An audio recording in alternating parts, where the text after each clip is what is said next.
What is the procedure regarding enactment of legislation? The procedure for enacting legislation can vary depending on the legal system and the specific country's legislative process. However, there are certain general stages that are commonly followed in many democratic countries. Here's a broad overview of the typical procedure for enacting legislation.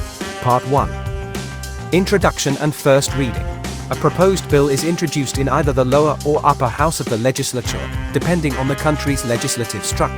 The bill's title and a brief description of its purpose are read out, and the bill is assigned a bill number. This stage is primarily formal and allows members of the legislature to become aware of the bill's existence. Part 2. Committee stage. The bill is referred to a relevant committee that specializes in the subject matter of the bill.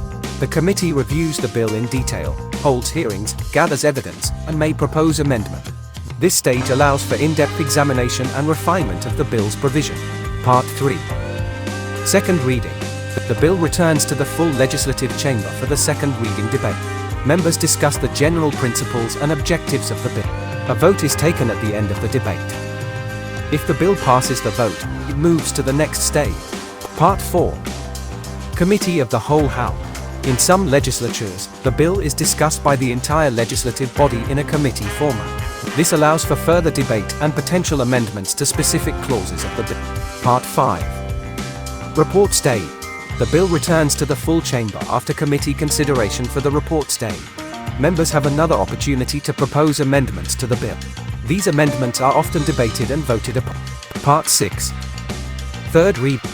The final version of the bill is debated, and members discuss the bill as a whole.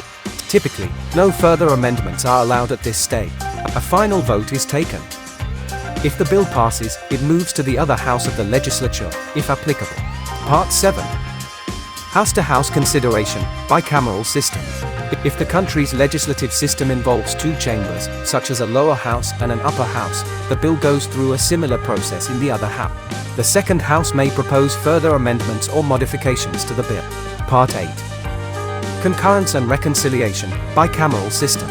If the second house makes amendments to the bill, the two houses may need to reconcile their differences. A conference committee or other mechanisms might be used to resolve discrepancies between the two versions of the bill. Part 9. Final approval and submission. Once both houses agree on the final version of the bill, it is approved and formally adopted. The bill is then submitted to the head of state, such as the president or monarch, for approval, depending on the country's constitutional provision. Part 10. Assent and enactment. The head of state's assent is obtained, and the bill becomes law.